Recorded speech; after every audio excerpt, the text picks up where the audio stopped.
Hello and welcome. In this video, we'll be trying to master 100 popular everyday idioms that are used in English language. And those 100 idioms will be grouped by theme as well. Okay, without further ado, we shall directly move on to the definition of idiom. So, idiom is an expression or a phrase. It means one thing in its direct or literal sense, but is used to mean something different. Okay? Or maybe I shall try to explain it better using an example. So let's take an example, flying the coop. So the expression flying the coop comes from farm, in which coop means cage or pen for poultry. Okay, so the expression is constructed in a farm, in the context of a farm, and the literal meaning of flying the coop means a bird's escape from the cage as soon as it finds its chance. As you can see in the picture here, a bird is flying from the cage. So I'm sure you have been to the farm and you have seen many kinds of farm animals, including the birds such as chickens and ducks as well. At the end of the day, when the night falls, the chickens and ducks are collected inside an enclosed place, a coop, a pen, and as soon as the day breaks, and as soon as the door of the coop is opened, the birds will fly away immediately. So this is what happens. So I've shown you the literal meaning. It's the birds escape from the cage. Okay, flying the coop. So birds which can fly escapes immediately of their cage. Okay, and to use it in a sentence, you can do it this way: the criminal flew the coop at night. So in both the contexts, the context of the farm and the context of the prison, here same thing has happened. You see, in the context of the farm, the bird escaped immediately from its cage, while in the context of the prison, the criminal escaped immediately from the prison. So, even though the contexts are different, the sense remains the same. Okay, the sense developed in one context is used in another context. The context differs, but the sense remains. So this is how the idioms are used. Okay, so now we shall move on to the idioms about life and experiences. In number one, there is an idiom called a blessing in disguise. You might have heard of it. So it originates from a book and real life experience as well. So here the word disguise means change of appearance to hide the true identity. Here, blessing is disguised as an evil or devil, as you can see in the picture here. And it happens quite often, very often to us. And you might remember while we are growing up, some of our relatives, parents, teachers might suggest and order you to do one thing, but at the moment you did not like it at all. But later on, you find out that the suggestion given by your parents and your relatives, your teacher, were actually good. So, the literal meaning of the idiom, a blessing in disguise, is good that seems bad at first. And the way we can use it in a sentence is, there is an example: missing the plane was blessing in disguise, for it crashed, killing all on board. First of all, we might feel that uh, feel very bad if we have to if we cannot board the plane that we had to, that we must. But later on, finding the news that all on board were killed in a crash, we might feel that it was our luck. So this is the way we could use the idiom. Okay, so moving on to number 2, bite the bullet. It originated from surgeries in war. In olden days, when there were wars, and uh, in war, people were injured all the time. Okay, and there would be a field hospital nearby where the injuries would be attended by the surgeons and the nurses. Okay, and at that time, when there was no anesthesia, in order to numb the area of the area of your body, area of the soldier's body, uh, where the surgeries needs to be taken place. At that time, when there is no anesthesia, uh, the other soldiers would provide the bullet to bite in order to lessen the feeling of pain the soldiers had to suffer, as you can see it in a picture. Okay, so the literal meaning of bite the bullet is to endure the pain uh, or hardship. The literal meaning is actually, the literal meaning is to bite the bullet, to actually bite the bullet, as you can see in the picture, and the meaning of the idiom is to endure pain or hardship. And you can use it in a sentence uh, as this, as in the example. So I'll say the example: I have decided to bite the bullet and leave the high paying job in order to pursue my passion. So moving on to number 3, burn the midnight oil. This is another idiom that comes from the olden days where there were no electricity whatsoever, and people used to rely on the lanterns, oil lamps. Okay, and suppose in case when the work remains unfinished at the end of the day and you had to continue it for the night as well, you have to have some kind of light, and there you burn the oil to light, to get the light, you know. So the meaning is to work late into the night, and the way we can use it in a sentence is given in an example: students, the deadline is tomorrow. Some of you may require to burn the midnight oil. This means you might have to work late till the night in order to complete your assignments. So this is how you can use it. Moving on, number 4. Every cloud has a silver lining.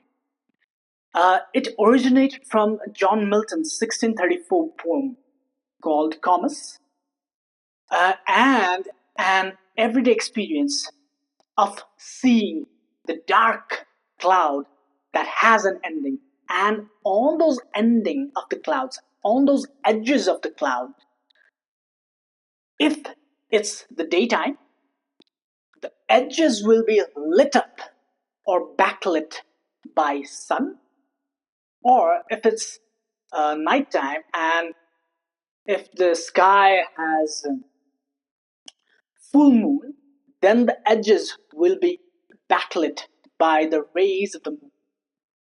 Okay, so the meaning of this idiom is, even though the situation is bad, there will be an ending. Or even though the situation is bad, it will possess some good aspects. Okay, that means every dark cloud has an ending. or recalling a song of Guns N' Roses. Uh, Nothing lasts forever, even cold November rain. You might have heard this song, and the verse, the line from that song, I'm quoting right now.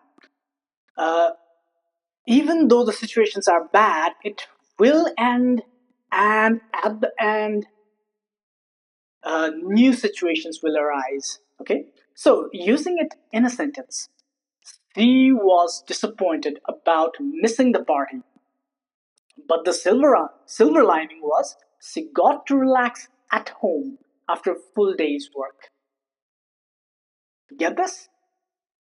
Okay, moving on to number 5. Once in a blue moon. So the origin of this idiom is uh, seeing a real blue moon that actually does not occur, even rarely. You know what I mean? It's so rare that some of us might not have seen it throughout our whole life. It's so rare. So, real blue moon happens due to the atmospheric causes or occurrence of 2 full moons in one calendar month. So this is what happens. So this means that the event that happens rarely. Okay, something that happens rarely, once in a blue moon. So using it in a sentence, he goes to the gym once in a blue moon. That means he goes to the gym very rarely. Okay, so moving on to number 6, throw in the towel. So the idiom comes from boxing, where the trainer would throw the towel in the ring, signaling their boxer is unable to fight on.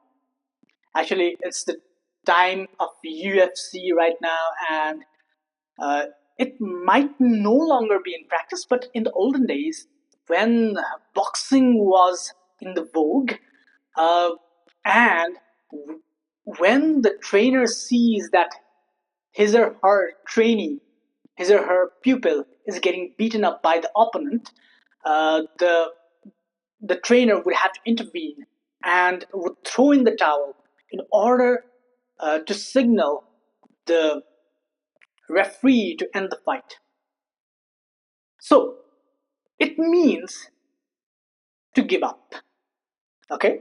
So using it in a sentence, all the competitors of Trump from the same party threw in the towel, making him the undisputed candidate for the election. So I'll explain it a bit.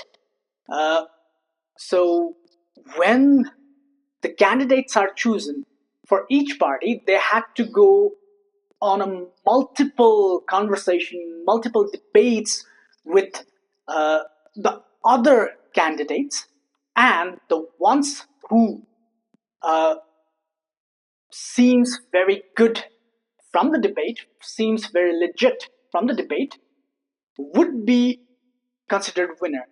And sometimes it also happens as such that the candidates would just give up. And it happened in the case of Trump, where the competitors for Trump from his own party gave up. Okay, so all the competitors of the Trump from the same party threw in the towel, making him the undisputed candidate for the election. So, moving on, go the extra mile. So this idiom originates from Bible, where Jesus urges the people to go double the distance when Roman soldiers would compel civilians to carry their equipment for a mile. Okay, here Jesus would suggest and urge the people to help the soldiers, or to do a bit more than what is asked.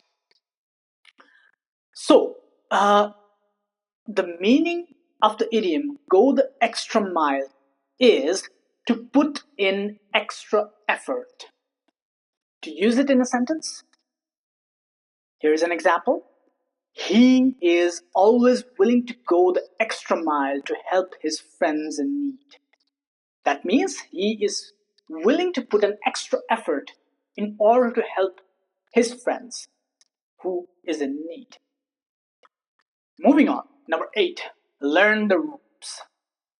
So the idiom originates from sailing. Okay, in sailing in the olden days, I know I'm speaking about so many stuffs that happened in olden days, but you know, uh, everything that we are using it today comes from the olden days, from the history. So this is also the same scenario here.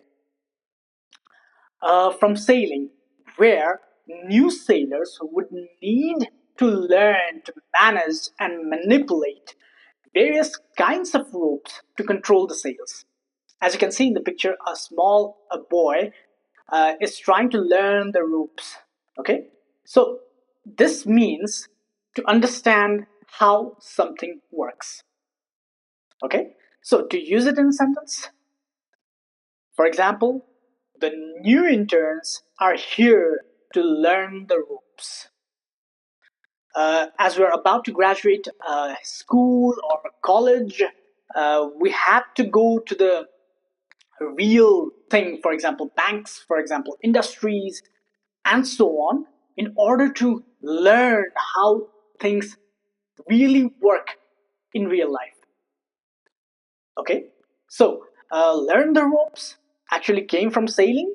The context uh, of the idiom is in sailing, sailing of the boats, sailing of the ships, and the sense extracted from the context is used in several other kinds of contexts. Okay, moving on. Number 9, under the weather. So the idiom under the weather also comes from sailing and shipping, where sailors on the deck would be hit by weather, fell sick, and go to rest under the deck. Here you can see a sailor resting on a hammock. Okay,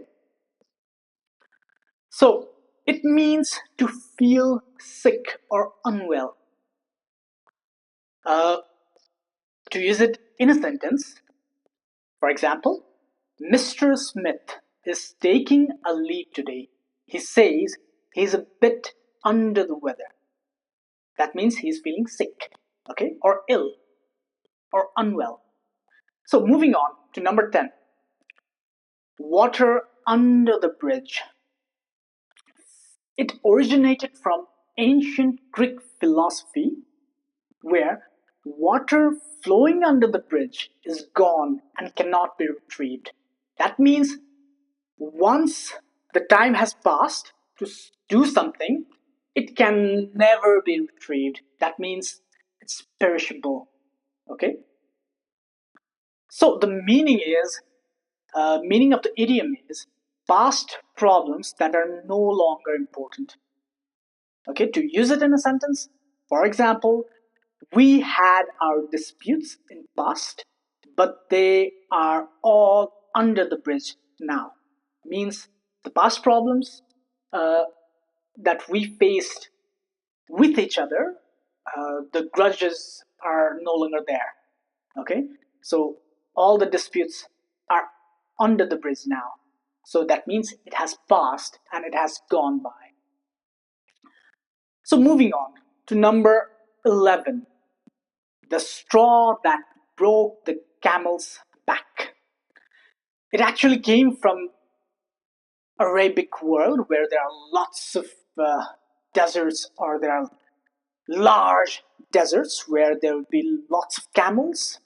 Okay, where the load camel is carrying is so heavy that addition of even one straw would be hard for it to carry. A camel would endure all the heavy luggages, but at the end, when you decide to add a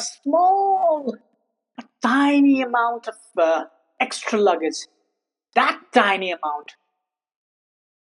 actually the camel would not feel like carrying, would not be able to endure the burden of that small straw, small weight. So the meaning of this idiom is a small final burden that causes a big problem or a collapse. So to use it in a sentence, for example, John always endured the emotional torture being in a relationship with Mila. But today's insult was the final straw that broke the camel's back, and John finally decided to end the relation. You see, he endured all the pain, all the hardships, and I'm not being gender biased here. She or a girl or a woman can endure all the hardships and all the pain, and when she's enduring all the pain and all the hardships, there comes a time when she can no longer do it. And it would be a smaller thing, but uh, but what has happened was she was enduring the pain from very long time, and the accumulation of that pain is so hard that she or he can no longer be able to endure it anymore. You see? Moving on to number 12, walk a mile in my shoe.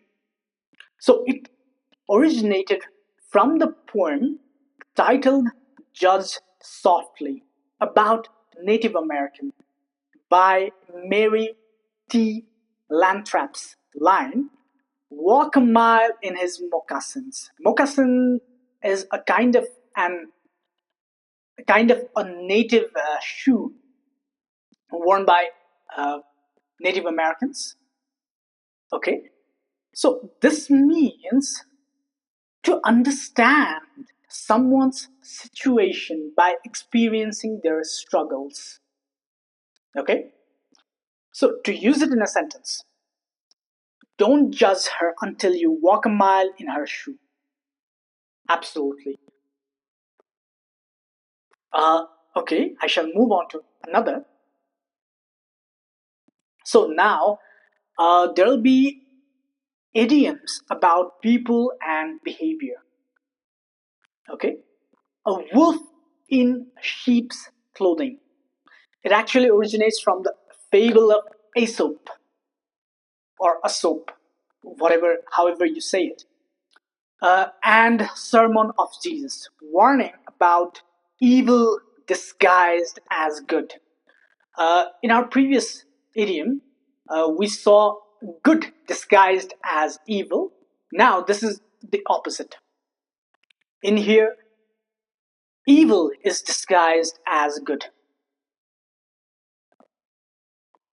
or not very different from our politicians. So, the meaning of this idiom is someone who seems nice but is actually dangerous. Okay, to use it in a sentence, for example, don't trust the politicians. They are all wolves in sheep's clothing. You getting this? So now moving on to number 14, action speaks louder than words. Okay, it originated from Bible and general life experience. Okay, uh, where the experience in life to understand the true nature of people is not through whatever they say, but through whatever they do. Okay, you getting this? So the meaning is what people do is more important than what they say. To use it in a sentence, they say they care about general people, but actions speak louder than words, as they always try to divide us to fulfill their greed. You know, they means in this example. Okay, I'll not explain it furthermore. Moving on to number 15, barking up the wrong tree. So it originated in historical America, where hunting dogs, and even at present as well, where hunting dogs really bark at the base of the tree, chasing the raccoon or other animal on top branch. But sometimes, mistakenly, they choose the wrong tree. And it does not happen because the dogs are dumb, but it happens because the raccoons have moved on from branch to another tree, but the dog are still uh, at the previous tree. Okay, not knowing the raccoon have moved on or jumped to another tree. So the meaning is accusing the wrong person or pursuing the wrong idea. Okay, this is the whole meaning. So we'll see the picture once again. And to use it in a sentence, for example, he accused me of stealing, but only later did he knew that he was barking up the wrong tree. That means accusing the wrong person or pursuing the wrong idea. Getting this? Moving on to number 16, hit the nail on the head. It originated from carpentry, where precision hitting the center of the nail is considered as mastery of the craft, while with no room for error. So, whenever we are doing a bit of a carpentry by ourselves, we might have some experience of hitting the nail and the nail splintering away. Um, that might have happened, and it happened to me. Yes, true, because I'm no genius about carpentry. I'm no expert on carpentry, and it might have happened to you as well. But the ones who are experts know where to hit, and uh, they know that they need to hit the nail on the head. That means the the flat section of the upper part of the nail. Okay, so the meaning of this idiom is to be exactly right, correct about something. To use it in a sentence, for example, she hit the nail precisely on the head when she said tariffs would cause inflation in domestic market. So I'm using a bit of a current bit of sorry, bit of a situation situational analysis that is happening right now with us when Trump is imposing all kinds of tariffs and so on.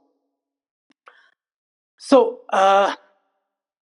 moving on to number 17, let the cat out of the bag. So, it originated from medieval time when the merchants would cheat customers for a cat inside the bag instead of piglets. At the olden days, in the medieval times, uh, piglets were very valuable, and the merchants, the street vendors would be trying to sell piglets to the people because the piglets would grow up and it would become a pig and it could be used for meat, and some pigs would even give birth and it would make more pigs. It was very valuable at that time. But there were always, bad vendors who tried to fraud the customers, and what they would do is they would place cat inside the bags instead of piglets. Uh, and they would wrap it so that they would fold it, they would button it, they would zip it. They would use so many kinds of tactics in order to fool the customers. So this idiom came from there. So the meaning of this idiom is to reveal a secret. So, to use it in a sentence, for example, the company manager let the cat out of the bag during an interview about their upcoming product before its launch. That means the company manager revealed the secret. Revealed the secret. Okay? So, moving on to the next one. Number 18. A chip on one's shoulder. So the idiom originated from 19th century America, where a person putting a wood chip on his shoulder was inviting others to fight him by knocking the chip off. Okay? And the meaning is to hold grudge, to have an angry and unpleasant attitude. A chip on one's shoulder. If a person puts a wood chip on one soldier, actually he's inviting others to fight. And it also means that he's not very likable kind of person. He's very aggressive and he's the kind of person who holds grudges and he's very boasty, wants to fight. So, and to use it in a sentence, for example, Harry always seems to have a chip on his shoulder since he was kicked out of the class by teacher after that fight with Brad. You see? So Harry seems to have holding the grudge and he's ready to fight. Okay? So this is the meaning of the idiom number 18. Moving on to number 19, burn bridges. Actually, it came from ancient military tactics of burning the bridges behind after crossing the enemy territory. That means when the soldiers have already crossed the enemy territory via the bridge, they would burn the bridge down because they wanted to make sure that all the soldiers would commit to the fight and they would not think about going back or retreating. Okay? So the meaning is to ruin relationships permanently. Okay? Or cutting off ties without the chance of reconciliation. And to use it in a sentence, for example, hurling insults towards the company and the boss while handing her resignation letter, she really burned that bridge. That means there is no coming back to the company anymore. She burned the bridge after she provided the resignation letter by insulting the boss and insulting the company. You see?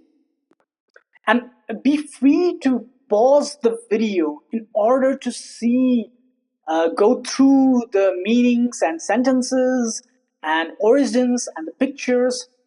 Be free to do that, okay? So moving on to number 20. Give someone the gold soldier. It originated from the mistranslation of Latin phrase in the Bible, which meant turning one's back, or serving a cold meat to unwelcomed guests. So the meaning of this idiom is to ignore someone or treat in unfriendly manner.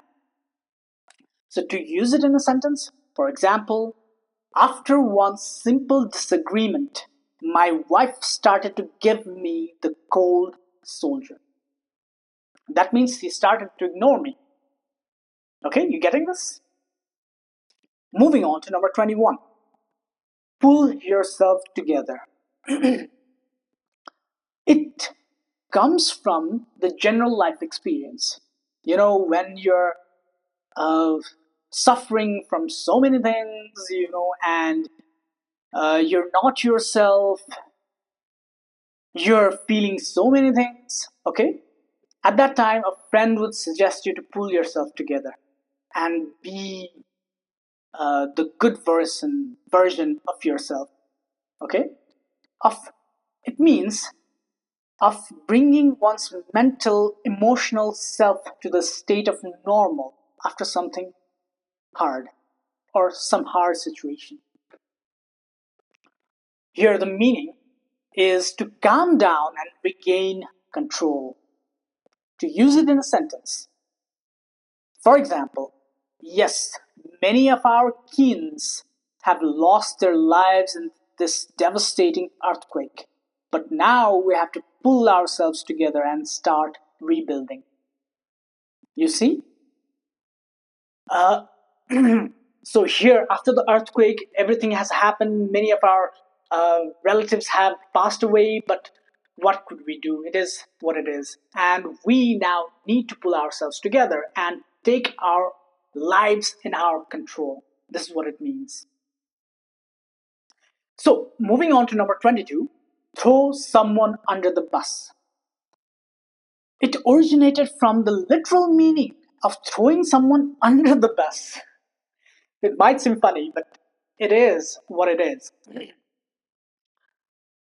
But the meaning is to betray someone for personal gain, okay? And to use it in a sentence. For example, today at the meeting, one of our team members tried to throw us under the bus for not completing the project on time. But she was the one who never showed up for the work. Okay? She was the one, even though she was the one who was not working, was not diligent about her work, and she tried to throw us under the bus. This is what happened. And um, this is something that happens to people as well. Okay? Idioms about money and business. Number 23. A penny for your thought. It originated from 16th century England, where Sir Thomas More, in his book Four Last Things, wrote about a person deep in thought, and others would pay a penny, a huge sum for that time, to know what they were thinking. The meaning is asking someone what they were thinking. To use it in a sentence, for example, you have been looking at my work for quite a moment. A penny for your thought? That means you have been looking at my work. So, what do you think about my work? Okay. Moving on to number 23, break the bank. Origin of the idiom from 1800s, where the gambler won a jackpot and the house, the bank, or the casino couldn't afford to pay it. That's how the gambler broke the bank. The meaning is to spend too much money.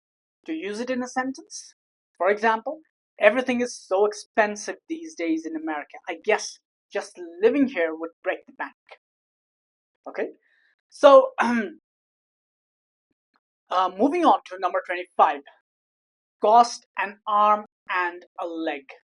It originated from war as well as things being expensive, as in things things are as costly as losing a limb or a leg in war.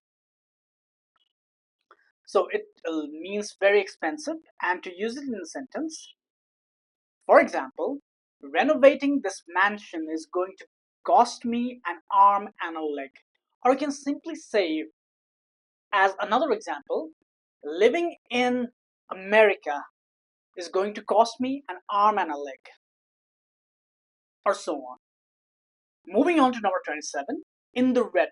It originated from accounting, where payables, loss, or debt are written in red ink,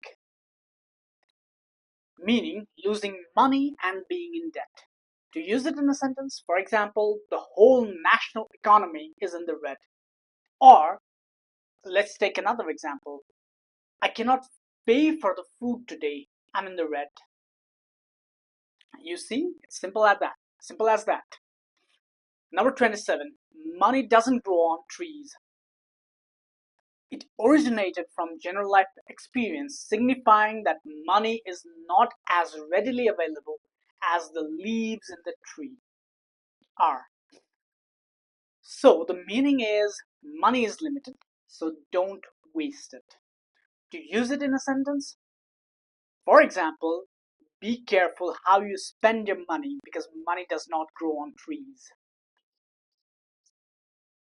Moving on to number 28, a dime a dozen. It originated in from the historical street markets where merchants would shout and advertise their products, saying a dozen for his product would cost just a dime or 10 cents. So you might have heard if you travel to the Arabic world, especially the African Arabic world, or to the Asian countries, there the street vendors and merchants would be shouting or marketing their products. Uh, and someone who markets their products uh, explaining the cheap cost to buy their product would say a dime a dozen, a dime a dozen. So the meaning is it's very common and not valuable or cheap. To use it in a sentence, for example, that's not real jewelry, that's plastic. A dime a dozen. You see how it can be used? So moving on to next example. Number 27, rolling in dough. It originated from 19th century or can even be a bit older, where dough means unbaked bread and still means unbaked bread. At that time, the person who had lots of bread meant he or she was rich. Okay, so now it's simply uh, means very rich. To use it in a sentence, for example, wow, you have altogether 5 businesses. You must be rolling in dough. Okay, that means since you have 5 businesses, you must be very rich. Number 30, save for a rainy day. It originated from medieval English or Italian play where rainy days signified cold and hard times. You know, uh, where there was a probability of floods and so many other kinds of disasters, of land subsidence, of soil erosion, and as such. So you need to save for those times as well. So the literal meaning uh, is actually saving it for the rainy day, but figurative meaning is to save money for the unexpected problems. Okay, to use it in a sentence, for example, money is not a problem. Carry on with the surgery. We have saved up for rainy days as these. So here, the person who is saying this example means that they have saved up, and since it's the rainy day, we are very assured of being able to pay for the unexpected situation as this. Moving on to number 31, talk is cheap. It originates from the real life experience of human ability to talk about anything, but applying the same to real life is hard. We talk about many things, but our actions are not as louder as our words. Actually, I I have used this idiom, the actions speak louder, in our previous example. So it is similar to that. So it means actions matter more than words. To use it in a sentence, for example, politicians have assured many times that they will build the bridge, but talk is cheap. only believe the actions. Okay, so you can use it this way. Now moving on to number 32, the bottom line. Actually, it originated from accounting, where the final line or the total reveals the profit or loss. It means the most important part of something. To use it in a sentence, for example, growing up, we care so much about our marks in exam, but the bottom line is who earns more when we grow up. Isn't it so? What do you think about it? Moving on, so we shall start. New theme, the idiom about work and success. Number 33, climb the corporate ladder. It actually originated from the business sector, where one enters as a trainee and gradually reaches to become a CEO. That means climbing several posts and positions in order to be on the top as the one who has started from the bottom. So it means to advance in the career. To use it in a sentence, for example, the one who is determined, disciplined, and hardworking will soon climb the corporate ladder.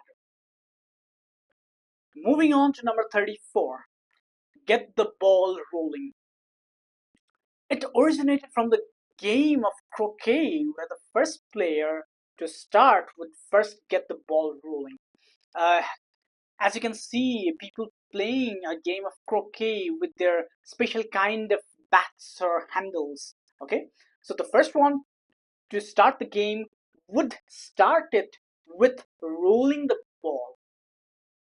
Okay, so it means to start something. To use it in a sentence. For example, I made a presentation on idioms to get the ball rolling for my YouTube channel. You see? So this is actually one of the first videos, apart from the other experimentation I did. This is one of the first videos, and so I got the ball rolling with this video on idioms. Getting this? Moving on to number 35, hit the ground running. It originated from military, where paratroopers are advised to start running from the air, and at the time they land, they would have already covered some distance. So, at the time of the land, the paratroopers were generally advised to uh, move their feet as they are running uh, in the ground so as to cover some distance when they hit the ground. So, it means to start a task with energy and enthusiasm. You see, uh, from the context of military, where the paratroopers were advised to hit the ground running, that also meant the paratroopers to be enthusiastic about what they are going to do. Okay, so to use it in a sentence, for example, as soon as the new office gets built, all the staffs should hit the ground running. That means they should be enthusiastic to work in the new environment of the new office. So it's not very hard, is it? Number 36, put all your eggs in one basket. It originated from novel Don Quixote, Miguel de Cervantes in 1605 and real life experience. So it also means that we should not depend too much on one thing. Okay? To use it in a sentence, for example, I have invested small sums of money in stocks from multiple companies because it's unwise to put all the eggs in one basket. So what happens is if we put all our eggs in one basket and if we tripped off and we fell off or the basket is ruined, then we can destroy all our eggs. Throw a curve ball. It actually originated from baseball, where the pitcher surprises the batter with a spin ball. You know, when the ball swings, curves, and hits the uh, man on the back who's actually trying to catch the ball. So it means to introduce something unexpected. To use it in a sentence, for example, geopolitics is a shrewd game. Who knew USA would throw a curved ball at Ukraine, aligning itself with Russia? You know, actually, I'm trying to be uh, a bit contemporary, and trying to present contemporary examples. Uh, Moving on. Uh, in 38, back to the drawing board. It originated from the cartoon of Peter Arno, published during World War II in 1941. In the cartoon, a man seeing an exploding plane holds a blueprint and says these words: "Back to the drawing board." You get? Are you getting this? Uh, a person who sees a plane in flames and sees that his plane is not very well built, he goes back to the drawing board in order to design new kind of new plane which is resilient to various kinds of air attacks. So it means to start over after a failure. To use it in a sentence, for example, if we want the problem to be solved, we need to go back to the drawing board. Moving on to 39. Bring home the bacon. It originated from 12th century England, when bacon was so much valued that it was provided as a prize to the husbands who did not argue with their wife for a whole year. And it also originated from the fact that bacon was very valuable kind of meat which would serve to the whole family members, and all the family members would be very happy seeing their fathers or the breadwinners coming back home with a big slice of bacon. So the meaning is to earn money for the family. To use it in a sentence, to use it in a sentence, he works day and night in order to bring back the bacon. So moving on to number 40, by the book. The origin of this idiom comes from the book or the Bible. Okay, the book is the Bible, and following the instructions written in the Bible or any other books. Okay, so the meaning of this idiom is to follow rules exactly and to use it in a sentence. For example, in this situation of confusion, we should go by the book. So this is how it is used. Moving on to number 41. Jump through hoops. It originated from circus, where animals were trained to go through circles or hoops as tricks to entertain viewers.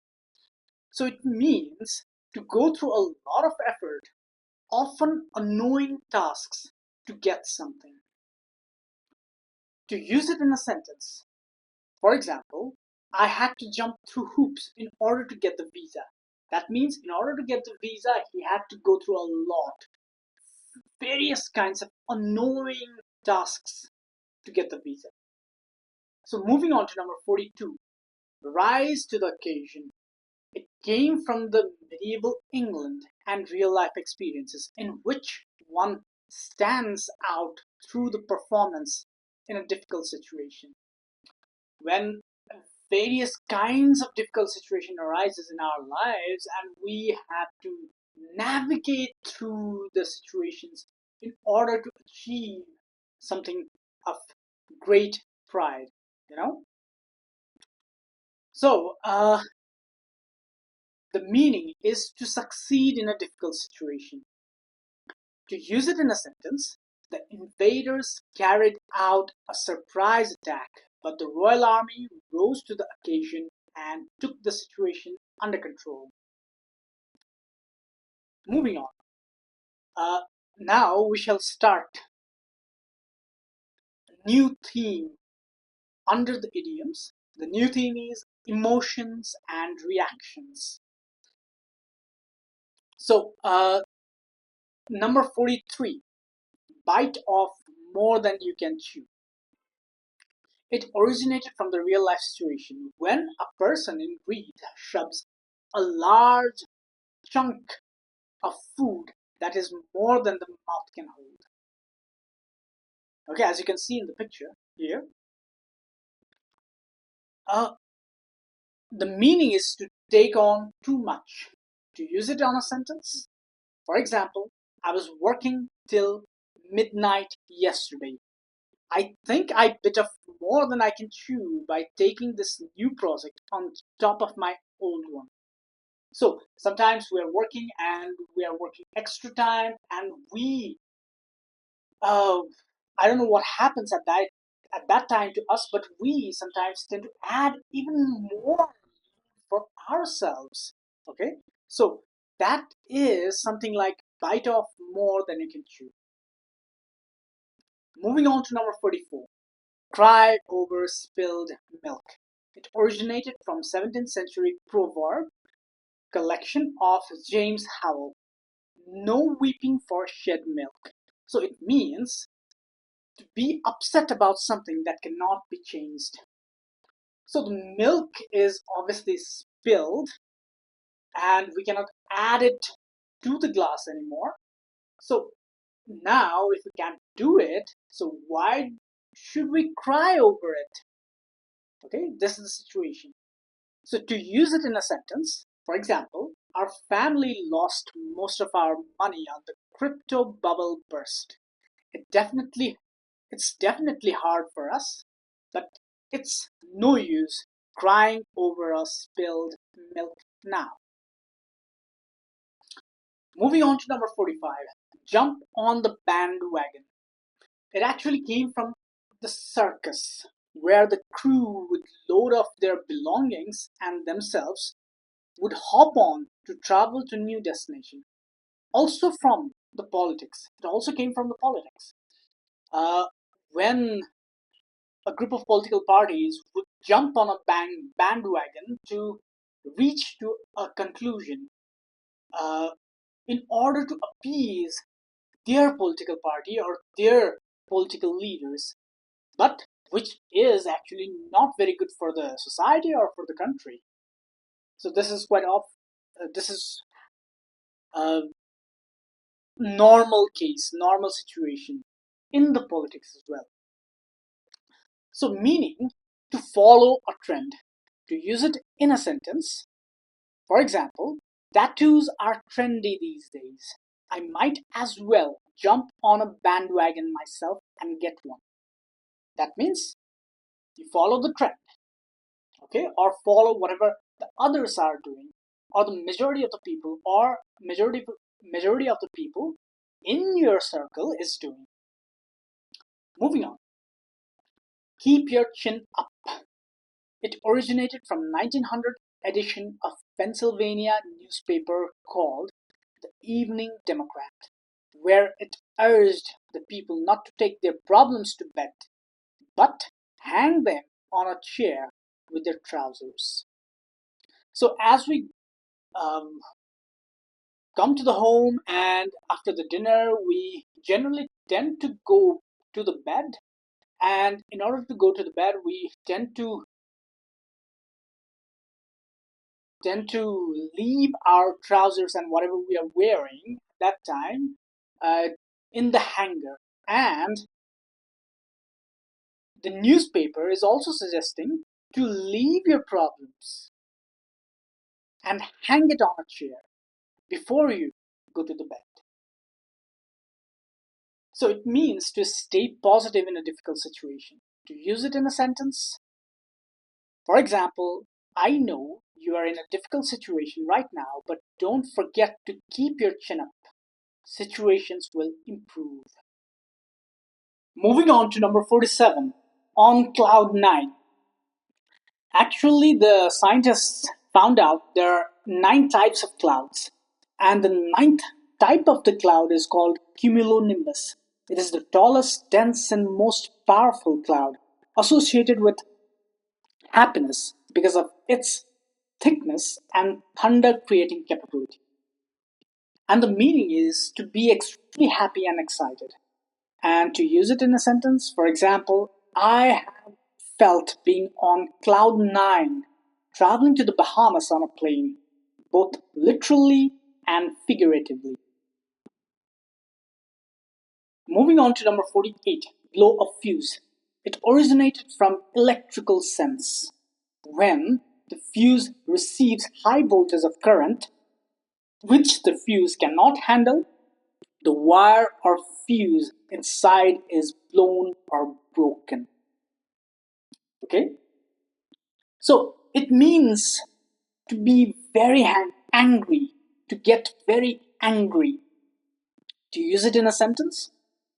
For example, when I was just about to complete the report, the computer crashed. That made me blow a fuse. You see?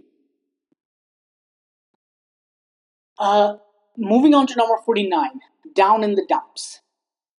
It originated from the dump, the trash dump, meaning unpleasant, gloomy, and dull place. Okay? So it means feeling very sad. To use it in a sentence, for example, after that loss in the finals, we were all down in the dumps. That means after the loss, we were feeling very sad. Moving on to number 50, get cold feet. It originated from German phrase kalte Füße bekommen.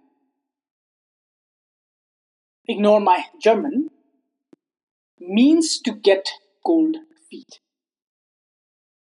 And the meaning of the idiom is to be nervous, be hesitant, lose courage before doing something. To use it in a sentence, for example, I got cold feet last minute while standing on the platform to do bungee jumping. You know, whenever you are going to try out bungee or any kind of other dangerous adventure sports, while at the point of launch or at the point of jump, you feel so damn scared that you are no more willing to do the jump. Okay? This is called getting cold feet. Moving on to number 51, go bananas. Its origin from gorillas and monkeys tend to get excited over bananas. You see, whenever you are trying to share some bananas with a pack of monkeys, they tend to get excited, and some of them might even try to loot the banana that you have. So, also from go ape to signify the nature of monkeys. Okay? The meaning, the figurative meaning, is to become very excited or angry. To use it in a sentence, for example, we will go bananas. That's what we are going to do on the party tonight. Moving on to number 52, wear my hats. Origin. People in different occupation or jobs wore different hats, for example, police, firefighters, a chef, and so on. And every one of them wore different kind of hat. One person doing many jobs had to wear different hats. And the figurative meaning of the idiom is to have many roles and responsibilities. One person taking on many roles and responsibilities means he is wearing or she is wearing many hats. To use it in a sentence, for example, being an entrepreneur is not easy. We have to wear many hats and sometimes all at once. You see, if you are an entrepreneur, you know. Now we shall move on to idioms about love and relationships. Number 53, break someone's heart. It originated from the ancient time and the real life experience of feeling of grief and sorrow and pain. That we literally tend to take it to the heart. Uh, the kind of feeling that's very hard to endure. It means to deeply hurt someone emotionally. To, to use it in a sentence, for example, nobody seems to be in a committed relationship these days. Everybody is breaking everyone's hearts without a hint of remorse. Isn't it what is happening right now these days? What do you think about it? Moving on to number 54. Head over heels in love. It originated from medieval period saying heels over head, with meaning upside down or completely taken by something, completely engrossed by something. And the figurative meaning is to be completely in love. Just head over heels means to be taken over by something, and generally it's used in the context of love. So it means to be completely in love. And to use it in a sentence, for example, Tom is completely head over heels in love with Amy. Moving on to number 55, like two peas in a pod. It originated from the real life experience of two people who are very similar, like peas in a pod. Okay? It generally means that two peas from the same pod look similar, act similar, think similar, and so on. Meaning, two people who are very similar.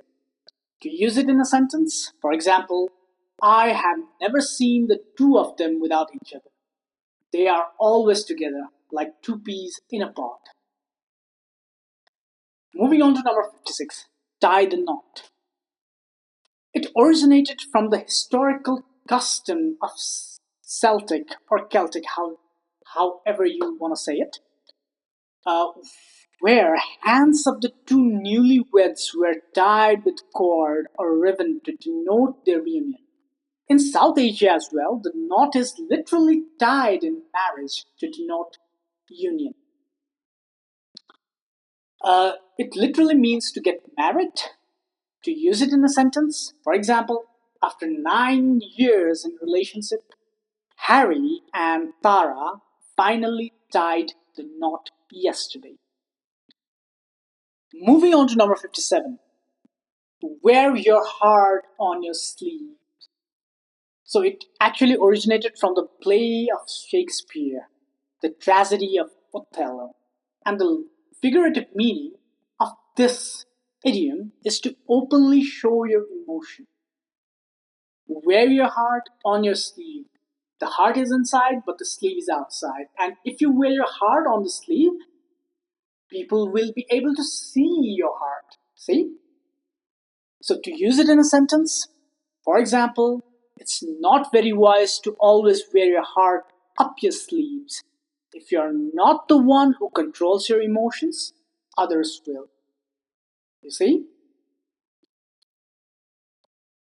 Now moving on to number 58, break the ice. The origin is from the Shakespearean play, The Taming of the Shrew, and literal act of ships breaking the ice of the frozen seas in either of the poles. You might have seen the icebreaker, which is literally venturing to the desert of ice and breaking them and making a path or a way for the other vessels that is behind them. Okay? So, figurative meaning of breaking the ice or break the ice is to start a conversation in a societal setting. That means if two person is feeling awkward to talk to each other, one has to break the ice in order to give that impetus, impetus to talk, impetus to have a conversation, and to see where the conversation goes. Now, to use it in a sentence, for example, I know you like him a lot, but nothing advance if you don't break the ice. So moving on to number 59, hit it off. The origin of this idiom likely from hit it, meaning to meet up, used in medieval period England. Later, the adverb off was added to mean the meeting went fantastic. Now, it means, the meaning is to immediately like someone. To use it in a sentence, for example, at the project meeting, when I first saw Mila, she seemed cold and distant, but once we broke the ice, we hit it off immediately. Moving on to number 60, love at first sight. It originated from the Greek philosophy where Plato explored the nature of love and humans' longing for belonging. The meaning, or figurative one, is instant attraction. To use it in a sentence, for example, after 10 years in a relationship, we decided to tie the knot. People always ask, how did it all start? Well, I tell them it was love at first sight. Number 61, on the rocks. It originated from shipping. When a ship ventures the shallow ocean and bottoms the rocks, the ship will halt. Sometimes the hull may even be damaged by the rocks. This is what is going to happen. If the ship is going to venture the shallow waters, it is going to bottom out. It is going to touch the bottom of the water body. So the meaning is the relationship is in trouble. And to use it in a sentence, for example, recently we have always been fighting with each other. Seems like our relationship is on the rocks. Moving on to number 62, sweep someone off their feet. The origin is unclear, maybe from dance or traditional practice of carrying the bride till the finish line. But the figurative meaning is to make someone fall in love quickly. Instant attraction, To use it in a sentence, for example, her angelic beauty and elegant charm swept him off his feet. Now, moving on to new theme. The theme is time and speed. Let's start. Number 63, against the clock. Origin from sports where contestants compete against the time instead of an opponent. Whoever finishes before the time, whoever finishes uh, first or in the least amount of time wins the race or wins the game. Or whoever makes the goal within the 90 minutes wins the game. So people are generally against the time. So the figurative meaning is trying to do something quickly before a deadline. To use it in a sentence, for example, the rescue team is working against the clock to save people from the underground mine after the disaster that happened a day ago. You see, generally, people working in a mine who are trapped after an incident, if they had to be rescued, then the rescuers need to work against the clock. It's not against the nature, it's not against the mine itself, it's not against the other rescuers, but actually they are working against the time, against the clock. Moving on to number 64. At the 11th hour, it originated from Bible, where people were recruited to work in the vineyard at the 11th hour were paid the same as those of full-time workers. Its figurative meaning is at the last moment possible. To use it in a sentence, for example, I was so busy this week in other matters that I was only able to submit my college project at the 11th hour. That means at the last moment. Now moving on to number 65, better late than never. It originated from Latin phrase Postic seroquam nunquam. Ignore my Latin. Which means better late than never. It's better to do something late than never. So, to use it in a sentence, for example, my friend graduated school after the 7th attempt. Well, better late than never. Number 66, in a blink of an eye. Origin from Bible, meaning as fast as the eye blinks. It means very quickly. To use it in a sentence, the accident happened in a blink of an eye.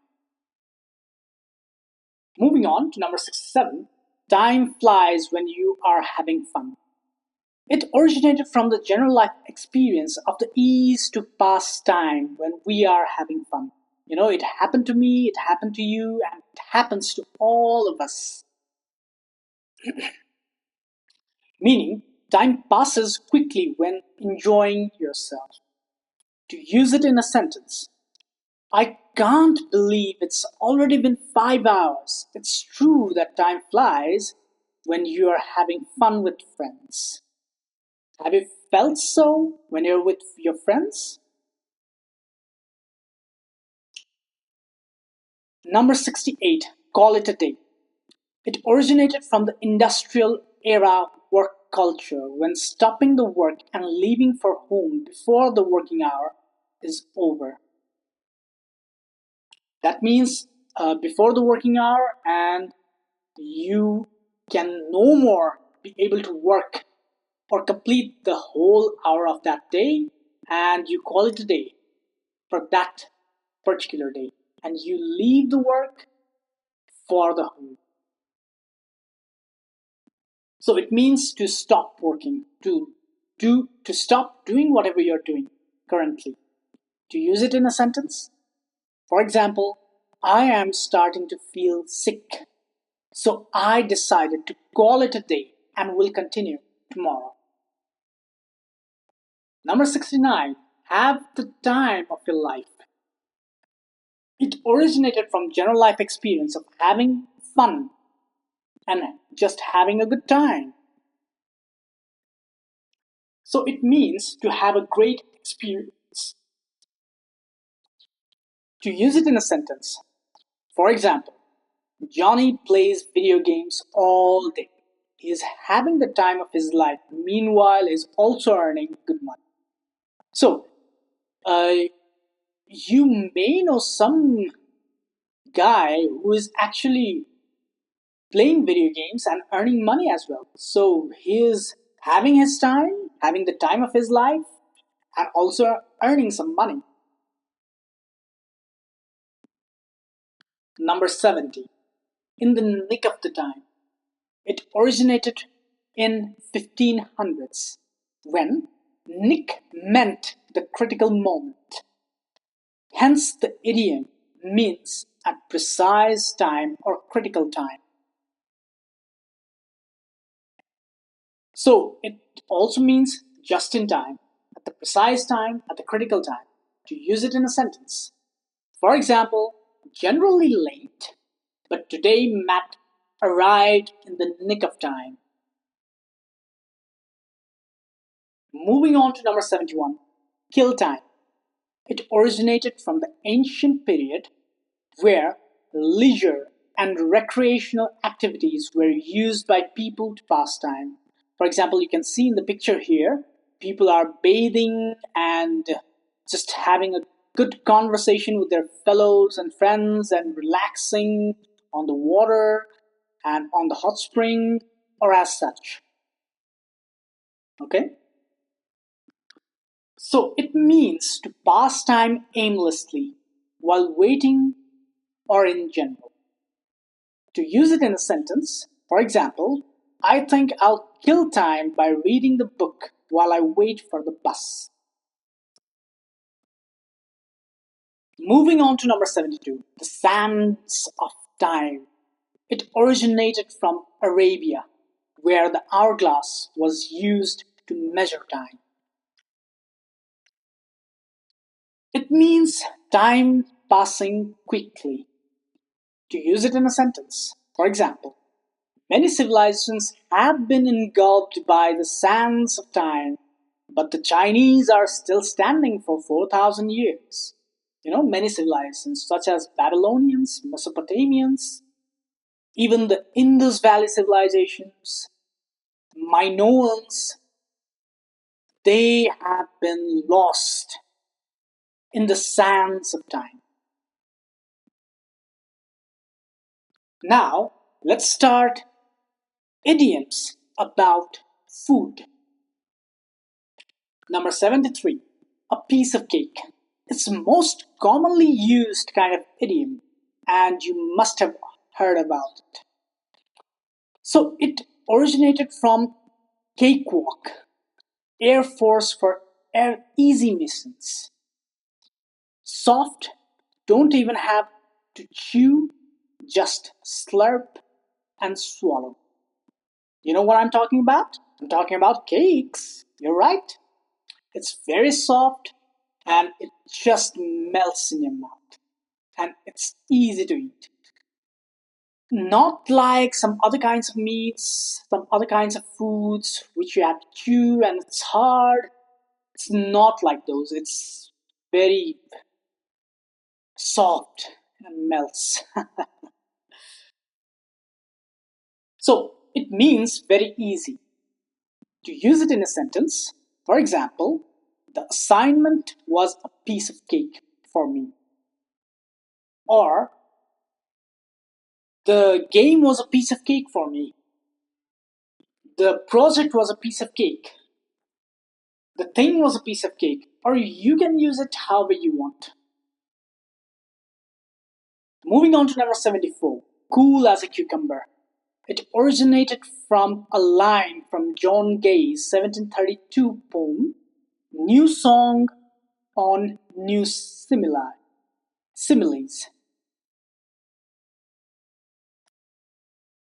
It means very calm and composed. To use it in a sentence, for example, we need someone who can handle the pressure and problems of angry customer for our customer care department. If we need someone who is cool as a cucumber. Or you can just simply say that guy is very cool as cucumber. Or in these kinds of scenarios, I'm cool as a cucumber. Or you can say that man handles every situation as cool as a cucumber. Number 75, spill the beans. It actually originated from ancient Greece, where people used pebbles or beans to cast their votes and was collected in a jar. In the jar was If the jar was prematurely opened by an accident, it would reveal the secrets before counting. And even in order to count the votes, we need to spill the beans. Or at least we need to open the jar. So this means to reveal the secret. Okay? Spill the beans means reveal the secret. To use it in a sentence. For example, we are going to organize the surprise party for her. But don't spill the beans early and ruin the moment. Moving on to number 76, the big cheese. It originated from several languages. One of them is Urdu, in which cheese means thing. In French, chose also means thing. It also might have originated from the story of big cheese, literally served in the White House. Okay, so the big cheese means very important person. To use it in a sentence, for example, ChatGPT used to be the big cheese of AI till the arrival of Chinese startups like DeepSeek, QN, and so on. Number 77, in a nutshell. It originated from works of Pliny the Elder's Natural History, where he states Iliad was written literally in a nutshell, and Shakespeare's Hamlet. So this is, I actually joined two sentences, which might be a bit confusing. So it originated from Pliny the Elder's work and also can be traced to the Shakespeare's work called the Hamlet. So it means in brief or concisely. To use it in a sentence, for example, to state the whole story in a nutshell, Harry was the main culprit behind all the problems the family has been facing. Moving on to number 78. Take it with a grain of salt. It also originated from the works of Pliny the Elder.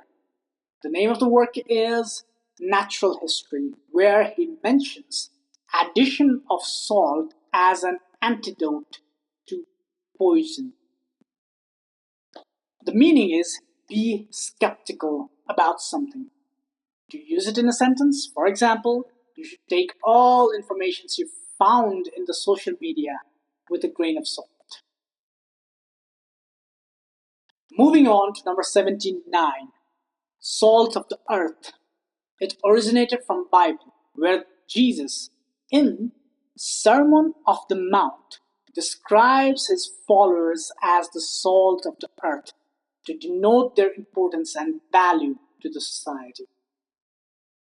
So it means a very good and honest person. To use it in a sentence, for example, I hear many complaints about their bosses being too cocky, but mine is a salt on earth. Or salt of the earth. Moving on to number 80. You can't have your cheese and eat it too. It originated from the real life experience of greed, where people want their own portion and would love to have others' portion for themselves. So the meaning is to have two desirable things at once, even though the fair distribution does not permit. To use it in a sentence, for example, you can't have your cake and eat it too. You need to choose either a pay raise or free housing service, but not both. Moving on to number 81, icing on the cake. It originated from literal action of adding sweet topping made of sugar, cream, eggs, or other flavors. So the meaning is something extra that makes the good situation even better, as icing on the cake in its literal sense. So to use it in a sentence, for example, Mary was happy about just graduating from the school, but the gift of a new car from her dad was icing on the cake. So now we shall move on to idioms about animals. Number 82, a fish out of the water. It originated from the real life experience of seeing fish out of the water, and from the 15th century, the Canterbury Tales of Geoffrey Chaucer. It means feeling uncomfortable in a situation. To use it in a sentence, for example, I felt like a fish out of the water on that party. Number 82, an elephant in the room. It originated from either the fable The Inquisitive Man by Ivan Krylov or The Stolen White Elephant by Mark Twain, both from 19th century. Actually, as you can see in the picture, you can see there are people and there's a literal elephant which nobody can ignore. Okay? That means it's the biggest of the problem, or it's the biggest of the issue within the room. A big issue that is being ignored. Okay, so use it in sentence. For example, it's not about following capitalism or socialism or any other political ideology, but the elephant in the room is who owns the most power and wealth, and at the expense of whom. That is the elephant in the room. In the present context, for us, for all of us, it's relevant for you, for me, for the people who is halfway around the earth. It's relevant for everyone. That's the elephant in the room. Number 84, curiosity kills the cat. It originated from 16th century play of Ben Jonson, Care kills the cat, where care means worry, and from it also originated from real life example. Actually, we can see cats are very fast, very agile, very resilient kinds of animals, but it's curious, and its curiosity lands it to the trouble. So it means being too curious can lead to trouble. To use it in a sentence, for example, some scientists have created a place called place to collide atoms. I actually missed two. Some scientists have created a place to collide atoms that may fuse atoms, create energy, or produce black holes. I don't think they know that curiosity kills the cat. Actually, I missed they and two. In 85, Let Sleeping Dogs Lie. It originated from Geoffrey Chaucer's late 14th century poem, Troilus and Chryseid, and real life experience. So it means don't disturb the situation that is fine at as it is. To use it in a sentence, for example, I never try to bring up the arguments I had with my wife. I let the sleeping dogs lie. That means do not disturb the trouble, or it will come back and bark at you. Okay? let the sleeping dogs lie. Now, moving on to number 86. Early bird catches the worm. It originated from real life experience and the 17th century book of Proverbs by William Camden. The meaning of this idiom: those who start early have an advantage. So, to use it in a sentence, for example, the concert starts at 6, but we should go reach there at around 4 to get a front position. Don't you know that early birds catches the worm? Number 87. Beat a dead horse. It actually came from the historical practice of beating the horse to increase their speed or pull the carriage faster. But after their death, due to overwork, it's of no use. So the meaning is to continue arguing about something that's over. To use it in a sentence, for example, the relationship is already over. It's no use beating a dead horse now. Number 88. Dog eat, dog world. It came from Latin canis caninam non est, meaning a dog doesn't eat dog flesh. But its meaning now is opposite. Means dogs eat dog's flesh. So, in a competitive world, in a ruthless world, people will destroy the value of other people. Okay? To use it in a sentence, in this dog eat dog world, one should always protect themselves. Moving on to number 89, hold your horses.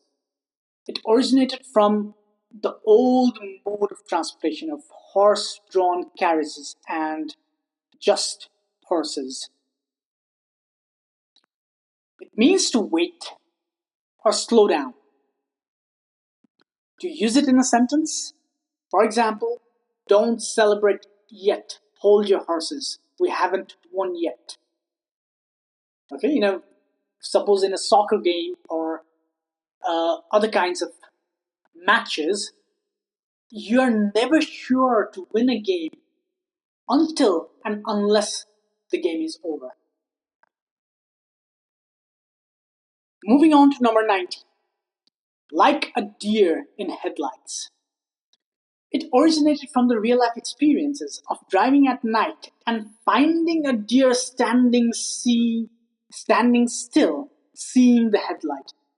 Sometimes whenever you are driving in the woods and you see a deer just standing like a statue, not moving anywhere, you know? Have you had that experience ever? So it means frozen in fear. To use it in sentence, for example, hearing the news of his son's death, Mrs. Smith stood frozen like a deer in headlights. Moving on to number 91.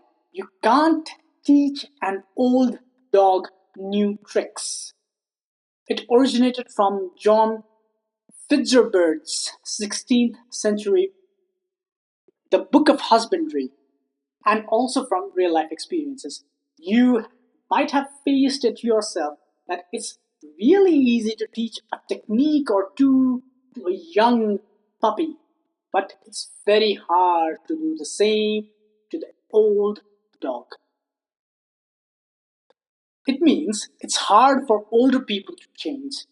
To use it in a sentence, for example, I tried teaching my grandpa to use smartphone, but I realized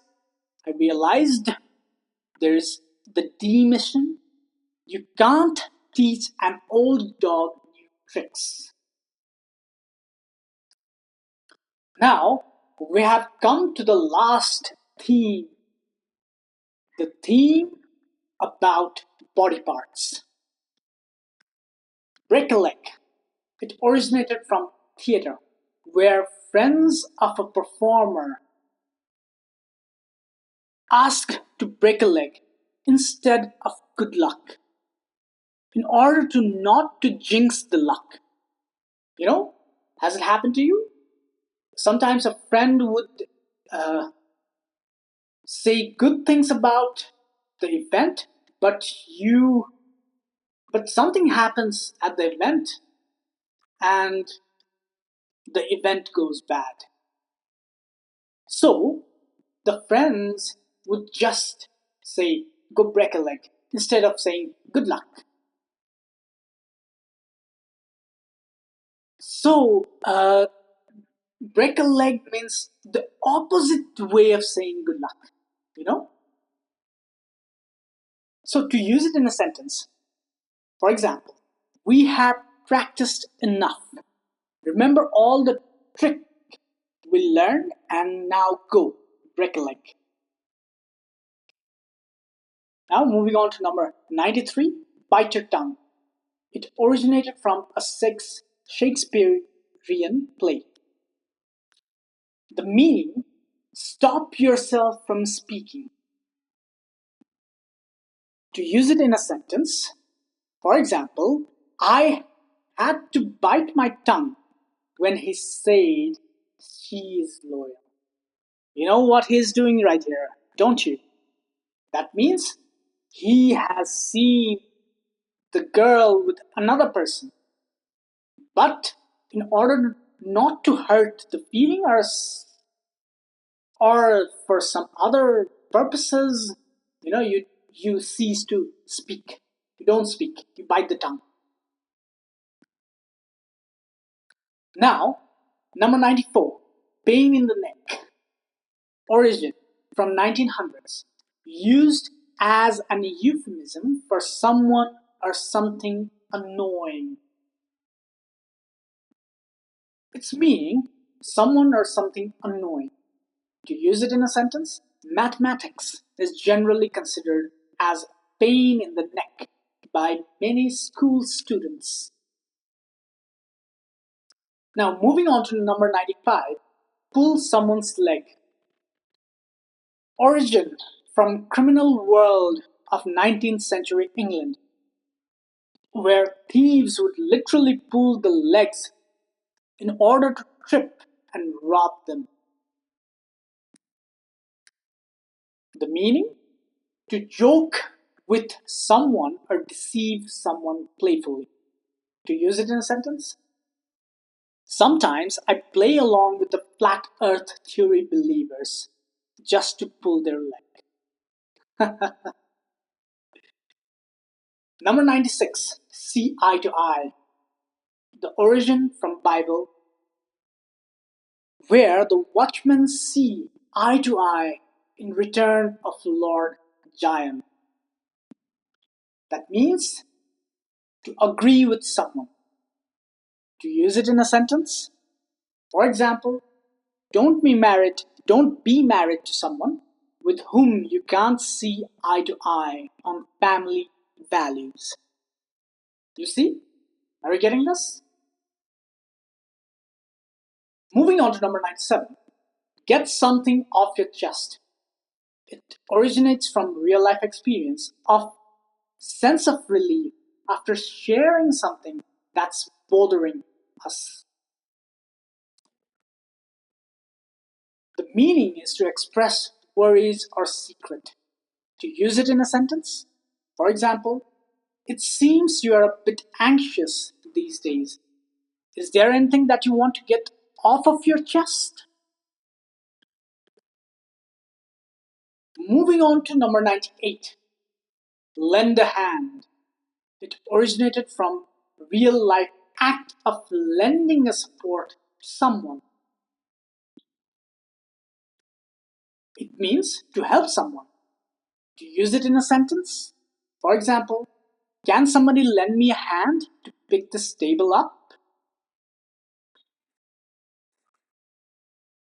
Moving on to number 19 now. Stick your neck out. Origin from chicken sticking its neck out before being slaughtered. It means to take a risk. And to use it in a sentence, for example, you have studied the market and prepared yourself well. Now it's time to stick your neck out. Now the last one, 100, sweet tooth. It originated from an old English expression referring to the people who like sweet foods. So, the meaning is a love for sweets. To use it in a sentence, for example, my daughter is a sweet tooth. I fear she might get diabetes early in her life. And with this, we have completed 100 idioms